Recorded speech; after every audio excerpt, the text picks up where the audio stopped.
Welcome to the Birds and the Bees podcast. This is Braxton Dutson. That's the key. People aren't talking about it. Everybody needs to know that porn is not a documentary. It's not like if we don't talk to kids about sex and sexuality, they're not going to hear about it. They're just not going to hear about it from us. They have tons of questions, they just don't know how to ask them. All you have to do is be one chapter ahead. You don't have to know everything. Just one chapter ahead of wherever your child is. Welcome to Birds and the Bees podcast, episode 15. On this episode, we're talking with Marty Liccardo. He's over Man's Anti-Violence Network, or he's a part of the network, and he's done a lot of what were called bystander intervention.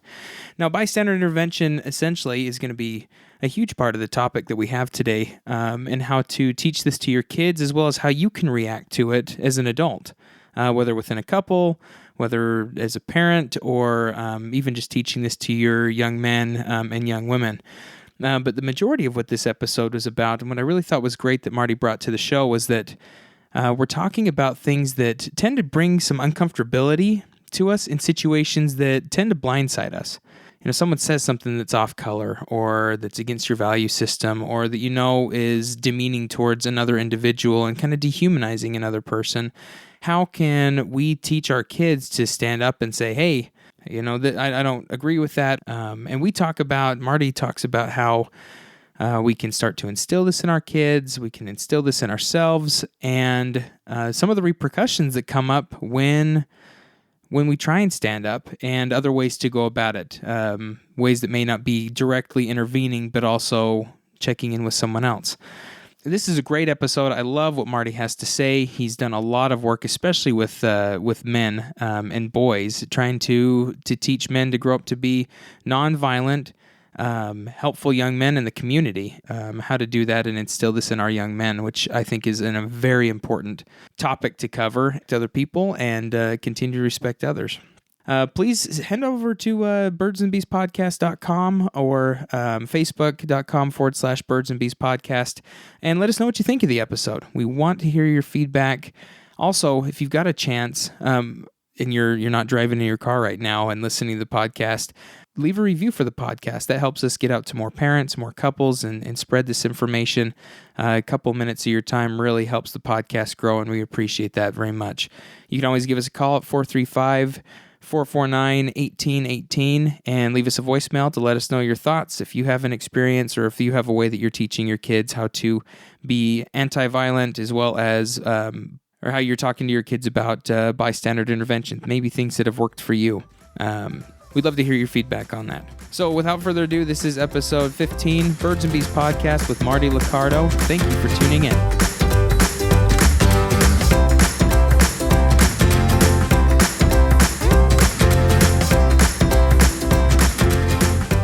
I started my work in violence prevention specifically, which is kind of where I am now, and men's engagement in violence prevention at the University of Utah. I was volunteering at the Rape Recovery Center of Salt Lake County as an undergrad, both on their education team and on their crisis line. After that, I got an opportunity to work for the Utah Coalition Against Sexual Assault, training victim advocates all over the state, and I joined the Rape Recovery Center's hospital response team, so I did some victim services there and direct service with survivors of rape, sexual assault.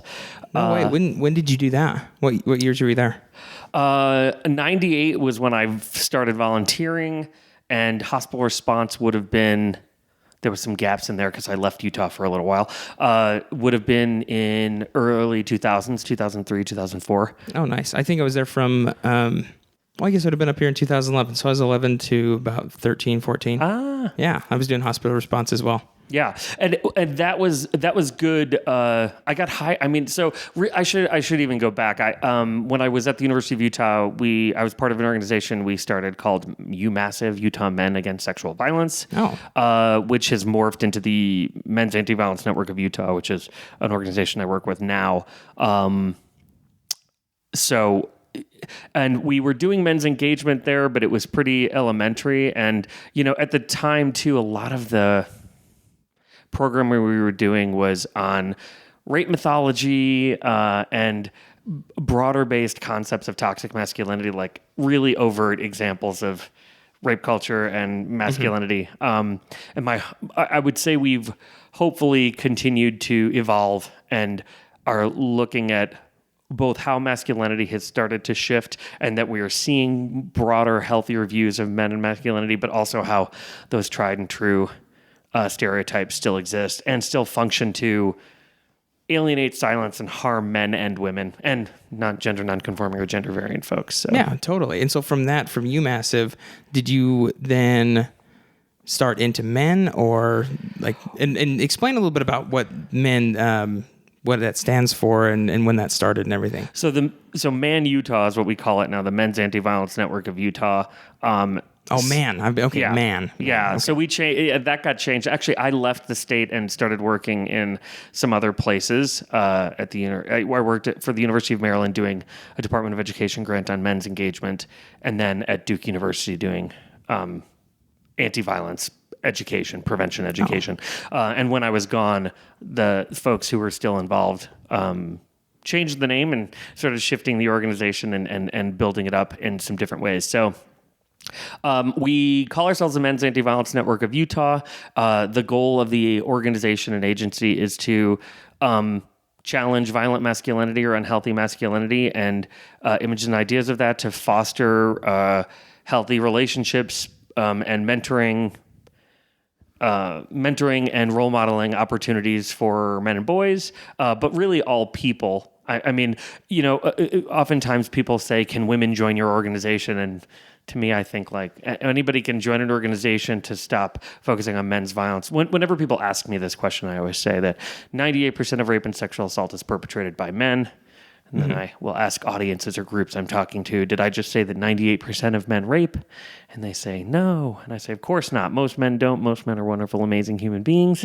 Some of my best friends are men. I'm a man myself. So, but one of the problems we have with violence, especially interpersonal relationship, family violence, rape, sexual assault, stalking, sexual assault, child abuse, dating, and domestic violence is it's predominantly perpetrated by men, which makes this a men's violence issue, not a women's issue. And we've consistently talked about it as a women's issue. And even when men are targeted or LGBTQIA folks are targeted, they are targeted because of gender identity and targeted generally by other men or male-identified folks. So because of that, this is a men's issue and a men's violence issue. Gotcha. And what are some of the ways that you are reaching out to try and bring people into, or even what you do to start helping this progress and helping men to be anti-violence? Well, first and foremost is not speaking for all communities, organizations, cultures, and people. Perfect. We do a lot of work. Well, we are trying and building to do more and more work with a variety of populations in Utah, whether it's folks in rural communities in Utah, whether it's folks on reservations, whether it is with schools or faith-based organizations, anywhere where people have identified issues of violence that have occurred in the past, or people who've experienced violence personally or tertiarily, and want to start to address those issues. We want to work with them. It's interesting because for some communities in Utah, the gender binaries are really overt and kind of commonplace and Very normal. much so. So we, and in other places, people have an expectation to talk about gender in a more complex way. And we want to make sure we're meeting those needs. But one of the ways we found to meet those needs is to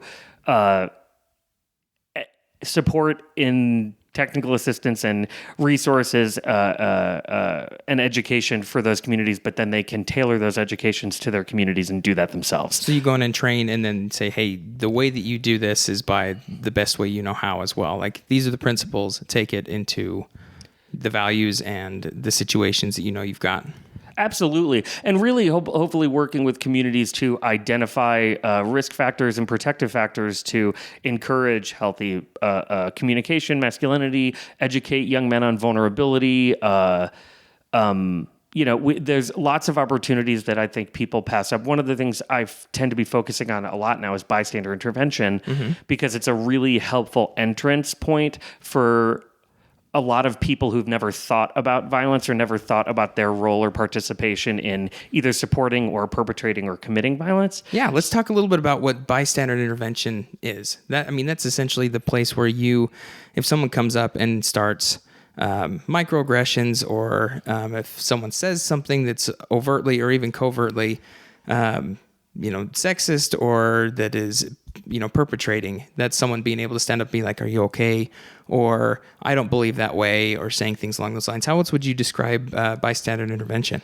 Bystander intervention is an intervention before, during, or after harm or violence has occurred. The intervention could be either direct or indirect. Direct by dealing with the violence itself, or indirect trying to diffuse, de-escalate, or even just shift focus away from the violence that's happening. I think that we see this in a variety of ways. Oftentimes I will give the example of, if you see a couple fighting in a parking lot, you can intervene directly and say, "Hey, I'm worried about it. This looks like it's escalating and I'm worried about you folks."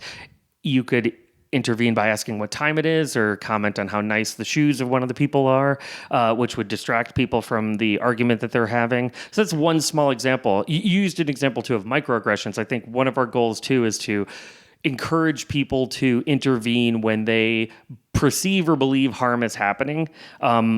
The reason bystander intervention trainings are necessary is there's a social science theory called the diffusion of responsibility that's also called the bystander effect. That's how most people have heard it, which is the idea that if you are walking around and see something bad or harmful, if you see other people around or perceive that you are incapable of doing something to help, you are less likely to help. If you perceive other people are there, you think they will help, so you don't have to. And bystander intervention training says, if you help, other people are more likely to help you. Gotcha. So if you do nothing, nobody will do anything. If you do something, more people will get involved to help. That's the and again, that is a butchering of diffusion of responsibility. Everybody can go look it up. But this is something that's, I think that's a big reason why CPR tells you specifically to take on, when someone falls down or they're not breathing, you point at somebody and say, "You call 911," versus "Somebody call 911." Exactly. And there's a lot of reasons people don't get involved that in the moment are really good reasons to not get involved, but hindsight might make them say, "Oh, I should have done something." I always will commonly ask groups when I do bystander intervention trainings, how many of you have a time in your past that you wish you had done something when you didn't? And everybody has a dozen of these examples of times they wish they had done something. And I often like to focus on the fact that we are very hard on ourselves when we look back at behavior, when in reality, in that moment, you had logical, thoughtful reasons why you acted the way you did. Because generally, almost every person I know, they are not stupid, they are not thoughtless, they don't like to harm themselves. Yes. So, and I think oftentimes we use those as judgments and rationalizations, when in reality, don't judge ourselves, examine it, explore it, and understand why we behaved a certain way, and then figure out ways to act differently. Yeah. And so because we're talking to parents and, parents to be, and we're wanting to talk about kids or growing up, specifically when you've got young men as kids, teens, and wanting them to grow into adults that are, adding to society versus being one of those 98% of men that are really good, but not one of those people that are perpetrating. What are some things you can do with kids when you've got just a toddler all the way up until a 12-year-old? What are some things that parents can start to do in order to encourage this healthy masculinity versus the opposing? It's a really good question, and it's really complex. Very complex. I know that it was like a simplified question for a complex and I answer. think that in some ways we would like quick answers to, how do I raise boys to not be violent? How do I raise girls to be safe? How do I raise my child, if they're don't fit into boy or girl, to be safe, right? Yeah.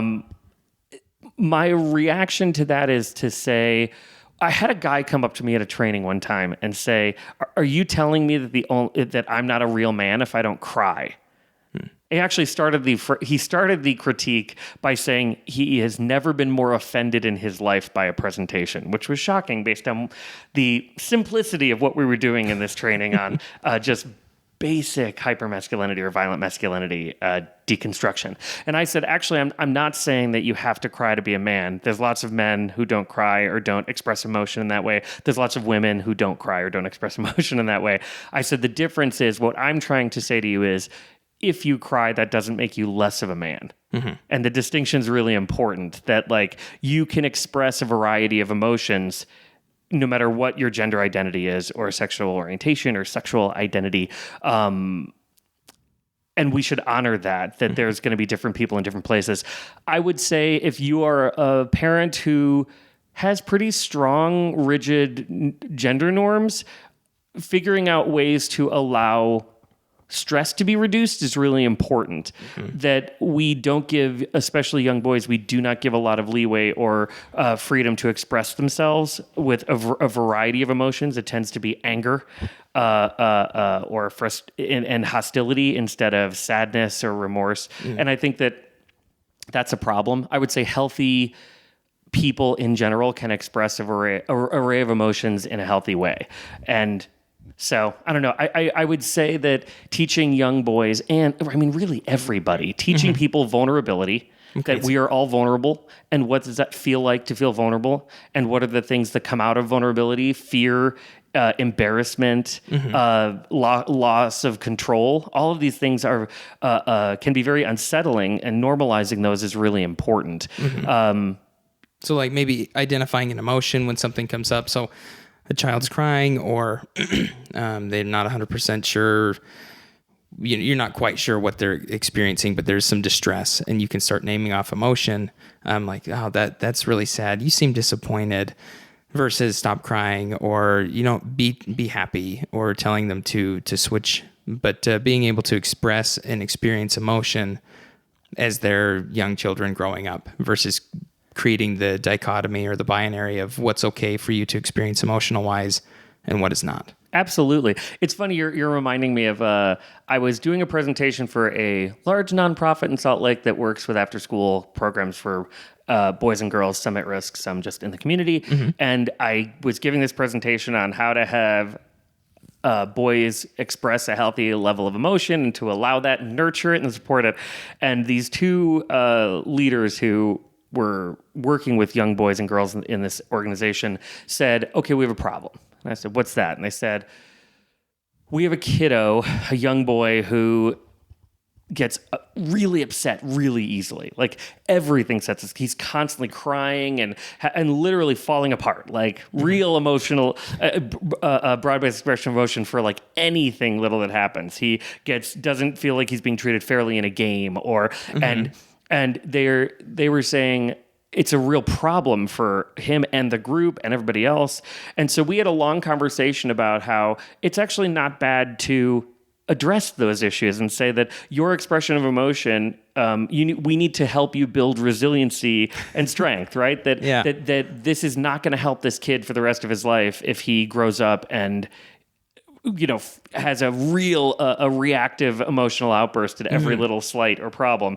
So so I understood their critique, and it was more a question of, I said, the difference is judgment. That's what we need to watch. That it's not bad that you're expressing yourself this way, but we want to teach you skills and tools to help you not feel so bad. Because I guarantee that kid feels bad too. He feels awful. But I would also say, also identifying the reaction of the students around him or kiddos around him. Are they treating him well? What are they calling him when he reacts that way? Especially based on gender stereotypes we have for young boys and young girls when they don't act their gender, right? Yes.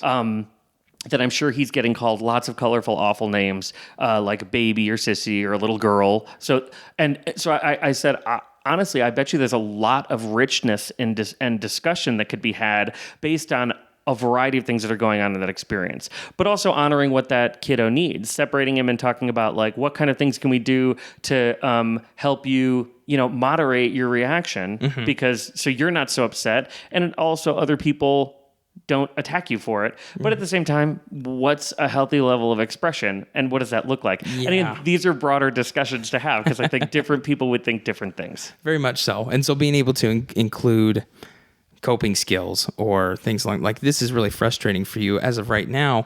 We're trying to play the game, and we can't play the game if we're having this emotional reaction. Do you need to take a time out? Do you need to go color? You want to read a book? Let's take some breaths. Things along those lines. Yeah, and and even feeling emotions. What are you feeling right now? Okay, so what can you do before? Like, I mean, I even like the idea of talking to kids. What got you to this place? Like, were you upset for a while, or did you immediately get upset? Like, were there moments where you could feel yourself getting upset? Let's work on breathing exercises, or you learning to take your own time out to give yourself a chance to, And again, this is one of those great moments I have where I go, we do not give young people enough credit for being able to understand and learn to cope and build skills. We do not give young people enough credit for probably knowing more than we'd like them to or think they should about things related to sex or behavior or gender. I think young people have a very deep understanding, and they'll get the information they need. And I think we tend to be a little afraid too that we're going to incite something, or we're going to implant or something into a kid and make them react a certain way. I often tell people, think back on your life. Yeah, there were impactful things. You wished people had acted in different ways at different times. I'm curious for you to investigate that. Probably those times you wish people had acted differently was to allow you to be vulnerable and not criticize you for it. Allow you to take time for yourself and not harm you or judge you for it. These are, I feel like I'm speaking in broad platitudes. Like I want to give better. It's kind of, and it's kind of hard because we are talking kind of broad. I mean, if we could, maybe if we had an example of a teen or a child that had a certain experience, how we could go about individual. But every child is going to be so different, and every experience is going to be. I mean, we are attacking an issue and trying to talk about an issue in such broad terms to include everybody that, we've got a tough job ahead of us. Well, and again, you can say the word suicide to a child and explain what it is without them attempting suicide. Yeah. You can say sexual intercourse or vaginal intercourse without them attempting vaginal intercourse. Like, I think we have this notion that we have this magic power of if we say something, young people will do it, instead of realizing they have the same boundaries and barriers that they were raised with, and we can find out what those are. We can help them build barriers based on their own notions of right and wrong and their own morals and ethics and values. And I think oftentimes we assume what someone's morals, ethics, and values are instead of having a conversation about what those are and how you got them. And I think with young people, we think they are like empty vessels. And I often like to say, just think about yourself. You always knew what you were doing and why. And the younger you are, the more concrete you are and how right you are, and the older you are, the more you realize you don't know what the heck you're doing. So those are in those moments I like saying, talking about this stuff's really critical. I did some work with suicide prevention folks in the state. And they wanted to work with me and a colleague on building. They started seeing doing statistical analysis at the state level. They started realizing that kiddos were attempting suicide when there was a high frequency of attempted suicide when relationships ended. Okay. And of course, everybody in the world hears that and is like, duh, right? Of course, it's the that's worst a highly time ever. Emotional time, right? Yeah. For anybody, no matter who you are. And oftentimes, too, we tend to think, a young relationship. Oh, cute, you're in 8th grade and you're in a relation or you're dating. When in reality, for that kid, that's real. Life. Yes. Yeah. And so what we said was, this isn't just good for suicide prevention. We should be talking to really young people about how you manage loss, how you manage difficulty in relationships, how you manage fights and disagreements. And like you said, it's life. It's building life skills. And those are, I don't do a lot of work with really young kids. Most of the populations I like to work with the best are high school and college. And older, in terms of where I find myself to be most effective. But I like working with people who work with those populations because they have tremendous insight, but also can benefit from hearing that, kids are little adults like that. And again, we shouldn't treat them like adults, but we should certainly start understanding that is what they want to develop into, and we want them to develop into. So what does it look like to arm and educate? And really, when we failed at our attempts at being adulting, what did that look like, and what did we need help from? Mm-hmm. I would say most of the times I've gotten myself into the most trouble in life are when I was ashamed, embarrassed, othered, where I felt like if I had disclosed or reached out for help, I would have been ridiculed or stigmatized. Mm-hmm. I mean, to me, this is the problem: is like creating an environment where someone's allowed to fail. Mm-hmm. And like, let's let them fail in safer, healthier ways. Well, and that's kind of the growing up as you're a parent, you are bringing these kids up in kind of a pseudo community. You've got family, whether they're an only child, whether they've got multiple siblings, and then they've got the caretakers who are also, the dictatorship or the government of the family. And you're teaching them as small children to be able to act for themselves, follow the rules, learn the values and the guidelines, and even fight things they don't like. And you're right; they've got if they go out and break rules, there's consequences. If they follow rules, there's consequences. But being able to help them identify, this is what I choose to do, and this is what I can do, and I feel this way, and how can I? They're bouncing this off of you as their adult. And as you start to get into the teenagers, that's when you start to find them even pushing away from all of it to try and get into the societal experience. It's like, okay, I've got the family now. As a teenager, in their mind and how the brain functions, they need to be able to get away from the family, or you would just never leave. It's too scary. So now that we've got teens that are getting ready for college, they're in high school, they're doing their own stuff. What is your favorite part about working with those populations? What do you like to teach to them the most? To me, I like building critical thinking skills. Mm-hmm. That's such a good question. I think that most of the time, what I'd like people to do is be much more conscious of what they're consuming, how they're behaving, how they're interacting, what their perceptions of realities are. Do they understand attribution errors? Do they have skills built for direct communication when they feel like they're being harmed or their boundaries are being violated? Or can they assess or address when other people feel their boundaries are being violated? Oftentimes when I do a lot of work in sexual health, because really true prevention is sexual health education. Uh-huh. When I do work in those areas, one of my biggest goals is to have young people figure out how to communicate and think about their own boundaries. And so first of all, assess and address their own boundaries. Where are their boundaries, values, and guidelines associated with how they want to interact in relationships, whether it's friendships, whether it's romantic relationships, whether it's with their families. How do they come to these conclusions? I think we don't do values assessment. Wow. Young people just assume that we assume everybody thinks that I do. I mean, again, I think I still suffer from this. I feel like I'm young people these days, but I assume everybody thinks the way I do until I get into a moment where somebody disagrees. And oftentimes it's a real shift for me to go, how could you not like that movie? Mm-hmm. Everybody smart likes that movie, and I thought you were smart, and now you know, or how can we not have congruency on what we like to do sexually? Mm-hmm.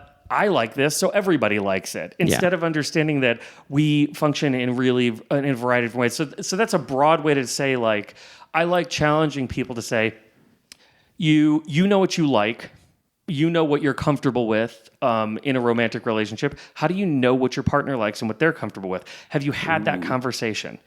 And the fact that and I know you haven't, especially if you're in high school. Yeah. And what does it look like to start that conversation, and where can we help you build skills, and where can you just hone on your own and practice skills to make conversations that are going to be difficult easier? Mm-hmm. I like the idea of boundaries and bodily autonomy conversations with really young kids. Yeah. but I also like them to be able to communicate that. Not just, I don't want to, we always get into this interesting discussion of people are always like, I'm a really great parent because I tell my kid he doesn't have to kiss grandma hello if he doesn't want to, or she doesn't have, and I just think, okay. Sad for grandma. She's not getting as much love. I don't necessarily think it's the most harmful thing in the world to ask your kid to show affection for a relative. However, I do respect people building and teaching boundaries. This is one of those things where I might have a grayer attitude than people expect me to have about that. What I think is important, though, is not so much why this kid doesn't, or not that this kiddo doesn't want to show affection for grandma, but talking to that kid about why. Yeah. How come you don't want to show affection for grandma? Is there a way you can show affection for grandma that you feel comfortable with? Like this is super important skill building, but we tend to be okay with just, they said no, dropping it. When in reality, like, are we still teaching? Wow. growth? So that ends up coming into when adults get together, and I see a lot of couples that are like, well, she doesn't want to have sex, and I don't want to do marital rape, and I don't want to rape, so we just don't have sex. And it's like there are hundreds of different ways that you can have a sexual experience besides penis to vagina, or if in your heterosexual or homosexual relationships, any penetration is what we're kind of looking for. It's like this is sex. Well, there's not. You can cuddle, you can kiss, you can hold hands, you can decide to do the dishes together. Like they can all be very connecting. Versus, what do you want? Well, I don't want to kiss grandma, but I'd love to give her a hug. Absolutely. Or I'd like to kiss her in 10 minutes. Absolutely. Awesome. And I like that too. I think we, and really, and this goes back into what I was saying, like and maybe this is just a thing I'm on lately, but like one of my favorite social workers in the world was a woman I worked for back in North Carolina. And she was this very Southern woman, and she had a very Southern accent, which softens everything you say and do. It was amazing. And she used to say, people would come into her, and this is an interesting podcast because I know that a lot of folks who are listening to this are clinicians themselves. And this was my favorite thing she did. People would come in and do this judging thing on, I'm so stupid for staying in this relationship so long. I'm so dumb for not getting my paper written when I should have, or finishing this work task that I should have accomplished. And she used to always say to them, I think you would serve yourself much better if you were diagnostic over judgmental about yourself. Be diagnostic. You didn't do that thing, or you stayed in that relationship, or you cheated on your partner for a reason. And when you did it, you knew the reason. And either justified it to yourself or there was a rationale at the time. And instead of hating on yourself, which is not a useful tool, figure out what it was about those situations that made you make those choices. And this to me is the same thing with whether you're 3 and deciding if you want to, 3's a little young, 6 and deciding if you want to hug grandma, or whether you're 36 and deciding whether you want to stay in a relationship or stay in a job, or ask your partner for something that you think is risky because it turns you on, but you're afraid of the reaction. Those are, and again, I would challenge in the other way too. When somebody says something to me that I don't like, it has taken a long time to build the skill of going, instead of just being reactive and getting upset about what they just said because I don't like it or agree with it, sit back and take a second to be a little mindful and go, what is it that's bothering me about this? And is it my stuff, or is this a real problem? Right? Like stealing is wrong. How do you gain that? Well, you say it took some time to learn that, to be able to check in with yourself and say, whoa, I'm having a huge reaction to this. I wonder why. How do we start learning that process? I would say we begin by practicing it ourselves. Okay. One of the biggest things I do, and again, I'm not a clinician, I'm an educator, and most of what I do with education is say we have to start by unlearning. This is the problem. We have to unlearn all of these things we do and shortcuts we take that are supporting us in continuing kind of thinking errors or mythos or rigidity on certain things. And by the way, I say this with the full knowledge of, like, some people are more rigid and like their rigidity. Like, no, I have a very firm, I think that's fine for yourself, but how much of that are we applying or putting on other people, and how much of that becomes a barrier for communication and skill building? Yeah. I would say we start by doing personal examinations and personal work. If we're a parent who's like, I'm not reaching my kid, instead of being like, I'm just a bad parent, which is the silliest thing in the world. Because, by the way, everybody's a bad parent. Think about your parents.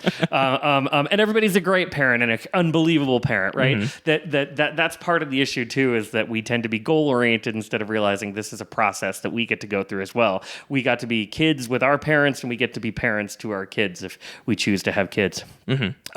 So I would say that kind of exercise is really important. And then when we've done that examination, we can start to see... I mean, it's funny you asked that question, and we have that connection with the Rape Recovery Center. That 40-hour training at the Rape Recovery Center, becoming a victim advocate, was one of the best skill-building things I ever did in terms of interpersonal relation. Oh, very much so. Because it taught me to shut up and examine how much of myself I was putting into something. I shouldn't say shut up. That sounds judgmental. But like to quiet myself and reflect on, is this about me or is this about them? And that the skills with victim advocacy is you get to remove yourself. And in a lot of ways, I really got to see like, none of this stuff is as big a problem as I think it is.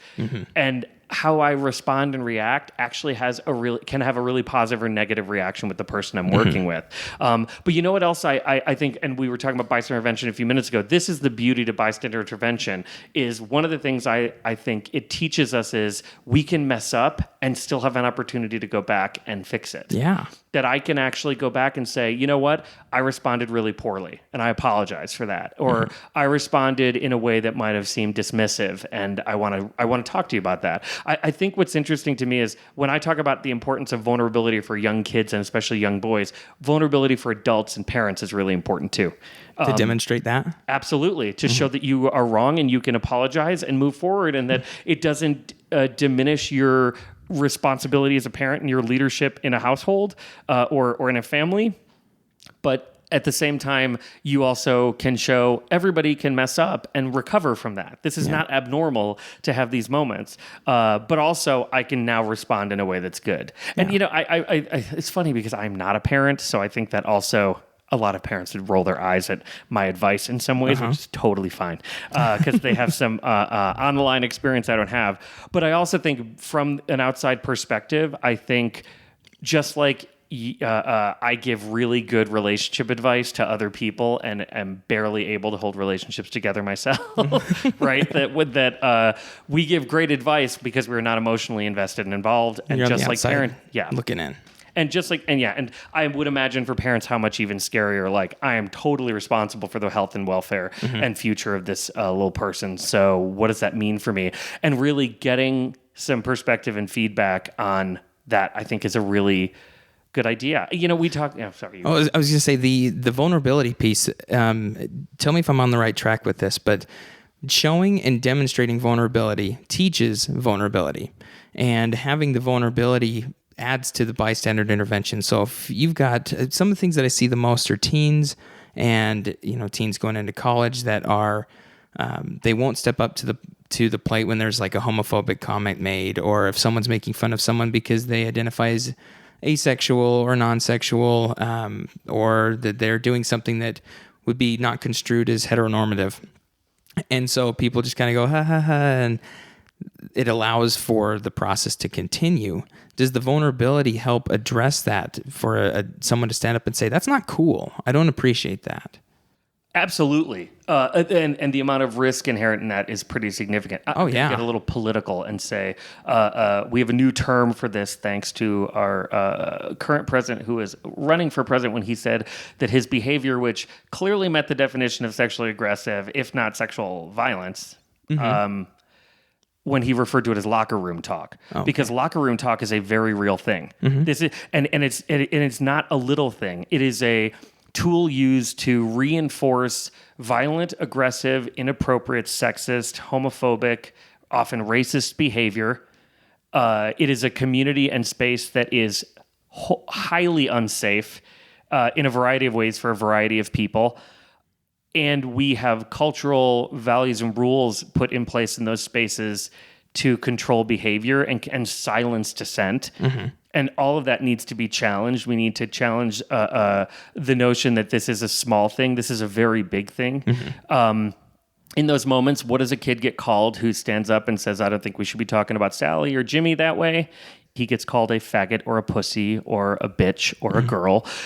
These terms are unbelievably problematic, but they're also normalized. Yeah. That this is not abnormal. We know what we call boys who don't act like boys and girls who don't act like girls. Usually we call them either a woman's body parts, a woman, or a guy who doesn't have sex with women, which is how we define masculinity. Right. And we call women just the wrong kind of woman or women's body parts, or lesbians, right? Yeah. Or queer in some way. Yeah. And the interesting thing to me about these terms when we talk about gender socialization is these terms, although we all know them automatically, are incredibly powerful silencing tools. When I do presentations, I will often talk about the movie The Sandlot because it's very popular in Utah, and it's a great movie, and I love The Sandlot. But there's a scene in this movie where these little boys, like the scrappy team is playing the polished team of 10-year-old baseball players or 12-year-old baseball players, and they're throwing insults at each other, and at one point, one of them says, and they're throwing like, you booger eater, you dirt licker, like these kind of, and the kids behind, of course, are doing the masculine thing of ratcheting it up. Every time they throw an insult, it's like, whoa, oh, and they're screaming and hooping and hollering to like build up kind of agitation. And then the one kid says to another kid, a insult that silences everybody. In fact, it's so culturally normalized to silence, the music in the film stops. Like everybody knows this is the worst thing you could possibly say. And he says, which I'm sure many of us remember, you play ball like a girl. Boom. And the next scene is meet me on the field tomorrow at noon, which by the way is a throw to a fight. Like let's meet behind the school at 4, right? So and luckily it was a competition with baseball that they were going to be competing at, but that was clearly, and the next move was violence. Yeah. Right? Or at least aggression and battle for this on the horrible field. Insult. I cannot imagine what 10-year-old girls think, but I know a lot of women who've seen that movie and that message that it sends that women are weakness, and the amount of boys who have seen this and we all totally normalize it. I've yet to meet a person who, when I mentioned The Sandlot, says to me, "What a sexist movie," but that was ardently sexist. And again, it's not a sexist movie. I like The Sandlot. Yeah. But those are the kind of things that we need to start pointing out and talking to boys and girls about how problematic and awful that is. Yeah. And it's the simplistic piece to it that is just like, and we can easily look over like, it's kids being kids. It's boys being boys. It's just the way things are. And as we started the podcast out with, this is a very complex issue, and to take it down to something that is so, it's just fill in the blank, that it's too much, or it's not enough to be able to say, well, it's just boys being boys. This is a real issue that we need to address. And how to do it. I love what you just said, because absolutely. But the better point too is, what could any of those kids have said? What would they have been called if they challenged that statement? Whoa, man. That's not okay. I have a sister. And again, of course, it's like if you have a woman in your life, then it matters to you, which is messed up anyway. But there's no recourse or defense for sexism amongst young kids. We completely reinforce it and support it, and then teach no skills or recourse to get out of it. And what happens when you tattle, which is far worse than challenging. I mean, so we need to create not only structural things in place to help people disclose that this stuff is happening, we need to create educational opportunities and awareness opportunities to challenge these cultural notions. And then we need to teach boys skills in how to do that, and then teach other boys, when you hear someone challenge it, you step up and support them. And say, that's not, be able to start supporting instead of letting someone just hang out. Absolutely. And again, all of this, way easier said than done. But part of me just goes, if nothing else, a bystander intervention training at your school that you support and encourage gets your kid to come home and tell you what he heard or she heard or they heard, that is, all of a sudden, we can do something about that. Yeah. We can start to engage. The silencing is the problem. And nobody talks about it. We've normalized it so much we don't even notice it. Because I guarantee 95 to 99% of the people listening to this right now watched that movie, and that went completely through, and it didn't even faze you. You didn't even notice it. I didn't notice it. Yeah. Until I started doing this for a living and was like, whoa. I mean, this is the thing, like feminist identity or feminist notions of sexism or racism, it ruins movies for you. It will ruin your childhood to some degree. John Hughes movies, which I grew up on, are devastated by my When you rewatch wokeness, my consciousness of cultural oppression. But they're not totally ruined. I still love these movies, but I hear them and see them very differently now. Yeah. And they are reinforcing some really negative, scary stuff. But at the same time, I'm also a radical pragmatist these days. I'm not into the sky is falling. Bad things can happen. We can mitigate them if we talk about them and keep them open. We should address them appropriately. We should look at accountability in really serious ways. But it should also be appropriate accountability, age appropriate, behavior appropriate. Yeah. And again, I think we just do not discuss these. We wait till something really terrible happens. You know, there was a story I heard in a Utah school of a fight happening after school, and a young man got kicked in the head several times and knocked unconscious. 30 kids video recorded this fight with their cell phones, and nobody told anybody. His mother found him 2 hours later in the back of the school with traumatic brain injury because he just sat there bleeding into his head. This is in Utah. Holy cow. And so... the issue there is, do I think all of those kids are bad kids? Absolutely not. But what happened and why didn't they tell? And you and I could both sit here and rattle through the 10 or 20 things that those kids would justify to themselves to say why they didn't tell anybody. But the problem, I actually don't. The problem is we need to talk about why they should have. Yeah. And we need to teach them and instruct them and support them both at an academic level and a school level and at a family level and a home level on why it's important to do something, to engage, to stand up. So specifically on a home level, I know that this is a big... I mean, we can talk about this and you can present on this for long periods of time. But maybe just a couple of recommendations for home level intervention on how we start to address this with our kids. How do we encourage them to start speaking up? How do we encourage them to say, "Hey, this isn't okay"? Are there certain things we could tell them, like, "Hey, if you see someone being bullied, or if you see someone and you feel like it is not okay," just a couple of things that a teen could say to somebody. I would encourage parents and teens. Wow, a couple of things to say. I mean, I would say there's so much embedded in that in terms of popularity and status in a school makes a difference. Your ability to speak up is directly related to who you're talking to, and so what that might sound like. Can you rally support from people who would have louder voices if you're too? Because I would say I don't want anybody to engage in a way that puts them at too much risk. That's true. Because you don't, and the bystander intervention doesn't mean that you have to, in the moment, stand up to someone who's being bullied. I mean, that can be an after thing. It can be a prior thing. I'm thinking of Miss Congeniality at the very beginning, where she stands up, and that's the intervention she does, where she comes over and it turns violent. She pops the guy in the face. But the reaction of the kid that she protected, where he's like, "Great, now I've got to be protected by a girl." Right. Which then she's like, well, and then she pops him in the face. But ultimately, we're seeing that happen as well. So maybe not necessarily right in the moment, you can, but one of the things I'm thinking of is after something happens where you've got like a microaggression or something coming up and saying, "Hey, I'm not okay with that. Are you okay? Do we need to go tell somebody or talk to somebody?" Absolutely. I mean, part of an intervention is if you can't do something yourself, telling somebody else. I mean, that is an intervention. You acknowledging it happened and telling somebody who can do something about it, especially with young kids or high schools, like tell an adult, tell a faculty member, tell a security officer. If it's overt violence, if it's not overt, sharing these narratives is really critical. I would say too, creating opportunities to have these dialogues before they begin a problem. Like true prevention is, I hear a story in the news. I'm going to talk to somebody about, like, what would you do? Let's get a little contemporary too.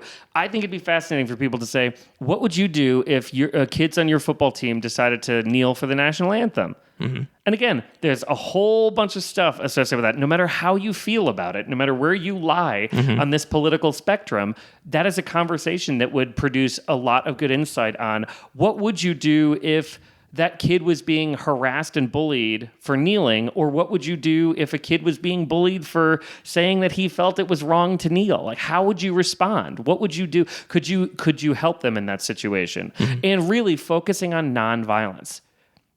We only teach young boys, especially, how to. And this is the other thing when you talk about like young boys and then like mean girls and queen bees and wannabes. And I mean, the irony to me is that we act like boys are the only one being violent when girls might be not physically being violent, but they're being emotionally abusive to other people. And then you add in the anonymity of online and social media communication, and this is all like. Having conversations with kiddos to say, have you ever seen someone bullied? You know, I was at Utah State the other day and a resident advisor asked me the greatest question, an RA student, where I was giving all these definitions and I was giving the definition of bullying and cyberbullying. And she asked, at what point does bullying become harassment and sexual harassment? And I was like, she's totally right. It's totally harassment and sexual harassment. And when young people do it, we call it something different. We soften everything with kids. That's the problem. Yeah. Stop doing that. When a kid pulls down another kid's pants to publicly humiliate them, that is a sexual assault. Now, should that kid go to jail? No. Should they be kicked out of school forever? No. Because we've normalized that behavior. But we should address it and say, you humiliated someone and did it in a way that is sexual in nature. That is a really bad thing you did. Now, I also know that we've had some friends who thought it was hilarious, and I'm not. You've heard me give this little lecture before too, I'm sure, but like, I don't want to be the no fun zone, and I think, and I had a kid tell me I was overreacting once about it, and people love pantsing. They think it's funny. And I said, if you and your friend want to go home and pants each other all evening, go for it. I have no issue with, and that's such a great lesson for this. The pantsing's not the issue. The violation, the humiliation, the rationale behind why you did it and where you did it. All of these things matter. We talk so much about sexual consent for sexual relationships. Consent is a much broader issue in much broader places. Yeah. At this conference this weekend, Rocky Mountain Sex and Intimacy Conference, they talked a lot about that we focus on consent with sexual activity instead of focusing on how we give and get and think about consent and communication broadly through all of our relationships, and creating opportunities to just continue to dialogue about it. I think if you went on a 25-minute lecture every time you heard another story, your kid would roll their eyes and shut down. Yeah. But if you could say, I had this thing happen at work today, or I read this story today in the news, or I heard this on the radio today, this is a problem. It would be hard for me to react. How would you react? Your kid then is like, oh, first of all, you're asking me my opinion, which is nice. Yeah. Right? Especially teens love that. Yeah. And I think like they might not have a perfect answer, but I also say don't shut down because they wouldn't do it the way you would entirely. You could say, oh, be careful. That could be mean if you did it that way. I'd tell them they were, this or that. Or I'd go punch them in the face. Right. And you'd be like, wow, that's a pretty strong reaction. Right, and we definitely want to not encourage violence because again, one of the reasons rationales I always use to not be violent is that puts you at risk. You can get in trouble for being violent. So those are, and again, I think to me, beginning this conversation and seeing where it takes you is the first thing you can do, and we are there's a lot of resources. Throughout the state of Utah and nationally on how to start to engage youth. Bystander intervention is something that the state is trying to do broadly. Oh, really? Yeah. The Department of Health is creating a bystander intervention training that is available all over the place. And so... Are there some other ones that you recommend for resources? Again, there's a bunch of great resources out there. If you wanted to look at the theory and data behind it, Victoria Barnard's work at the University of New Hampshire she's doing some of the best work on bystander intervention and its success and effectiveness. I would say there are lots of programs out there. Bringing in the Bystander. There's some national ones called Green Dot. Those are very expensive. I think Irene Ota does some up at the University of Utah. Absolutely. And the Center for Student Wellness at the University of Utah, if you're local, I know that Utah State has a bystander intervention program that they're incorporating into their school. I would tell you this, almost all colleges and universities, if you wanted to find out what was going on. And the Department of Health has a program called Upstanding that is free. So to folks who are interested in implementing some programming, and the Department of Health has a program that is for youth, and they have one for communities, and so those are and really one of the things I like about that is a first step in allowing people to go, have you ever even thought about what you would do if you encountered violence or harm? Or if you did, what would you do? Or have you ever felt like you didn't know what to do or needed a better? It's basic training on how to intervene or interact, and basic safety assessment, so you can decide whether I should act or get somebody else who has more, training authority or power to do that. Yeah, because you don't want to put yourself in harm's way. Right. Yeah. And really, like, yeah. Mm-hmm. Yeah. And it sounds a lot like being able to do this and recommending and just having these, again, coming back to the small conversations with your kids. What is your opinion? How would you react to this? Wow, this is really not something that I find is appropriate. And putting in your values. This isn't just one side of the spectrum or the other. It is like, this is our values, and this is how I would respond to this. We don't do this, or I don't do this. What about you? What are your thoughts? And having those conversations with your kids besides a 20-minute lecture, which I think is a perfect way to say that. No kid responds to 20-minute lectures well. And let me say, too, one of the biggest reasons these conversations are helpful is to help kids identify barriers to doing something. Well, I could never say something. If I was sitting in the locker room or in the locker room of my baseball team, what am I going to say? And then you can even have that conversation of like, well, let's talk about what your options are instead of all the reasons you couldn't do something to help. Because figuring out those barriers when people are in crisis or and again, that's like a mini crisis, right? Oh my gosh, something bad is happening. I need to do something to stop it. And then you immediately the thing you want to do won't work, or you don't have access to it. So you're like, there's nothing I can do. When in reality, with practice and thought and communication with a bunch of other people, you could come up with a dozen ideas that you never would have thought about. Yeah. So it's almost like bystander intervention training is crowdsourcing for resources and ideas to prevent violence. Nice. I mean, it's like that really is how it should be done. And it's talking about stuff before they become a problem instead of dealing with it after. And most of the time I see really tragic situations. It's football players at a school in Ohio video record themselves sexually assaulting somebody. That is not where we want to go. No. I don't want that for the victim, most importantly. I don't want that for for athletes in high schools in either. Yeah. And I don't want a town to have to go through that or deal with that. Like, at some point, dozens and dozens of opportunities to stop that before it happened. Yes. And nobody took them. Because we thought kids are okay. We don't need to tell our kids not to do that. Yeah. When in reality, how many kiddos witnessed that and saw that and did nothing? And we're recording it. Again, there was a conscious decision to be like, oh, this is okay to pull out my phone and record. Right. And again, I made a lot of great decisions when I was a teen, and I made a lot of terrible decisions when I was a teen. This isn't it's not a judgment on parents or the kids themselves, but I was also very suggestible. I was not the most popular kid in my high school. Yeah. And like, I look back on this and I could hate myself. I should have been a better parent. That's not a reality. No. The reality is, where are you at and what kind of skills and techniques can we build and talk about? And let's not be afraid to talk about these things, because holy moly, your kids are seeing all the things you wish you could protect them from. Yeah. I mean, that's to me the biggest barrier too, is we want to believe something because it makes us feel better instead of realizing like your kid is seeing, just go watch fail videos on like some horrible stuff that they're seeing. Yeah. And again, at the same time, I don't think this is making them into monsters.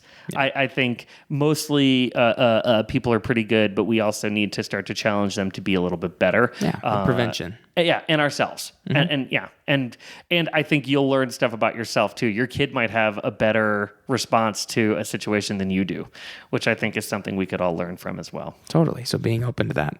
Well, Marty, I really appreciate you being on the Birds and Bees podcast today. Yeah, my pleasure. It was fun. Yeah. Is there any way, if people wanted to ask you a question specifically or they want some clarification, how could they get a hold of you? I have a website. You have a website. Right, that would be martyliccardo.com is probably, and there's a way to email me there. Or the Men's Anti-Violence Network of Utah is a place to find me as well. So okay, there's some resources there. And is that MAN.com, the Men's Anti-Violence Network? So our it's manutah.org. All right. Well, thanks again. We'll have to have you on for more clarification or even deeper subjects on this topic. Absolutely. And again, I'm excited that people are even having this discussion. I think that to me, the idea that I think parents suffer the same affliction young people do, that we have to be perfect and we can't ask for help. That vulnerability issue, I watch so many of my friends who are especially new parents or young parents who struggle with these identity crises of whether they're doing a good job or not. Mm-hmm. And in reality, it's a very hard job with a lot of variables. So being honest and open and asking for help is a good thing. So great. Thank you so much again. Thank you.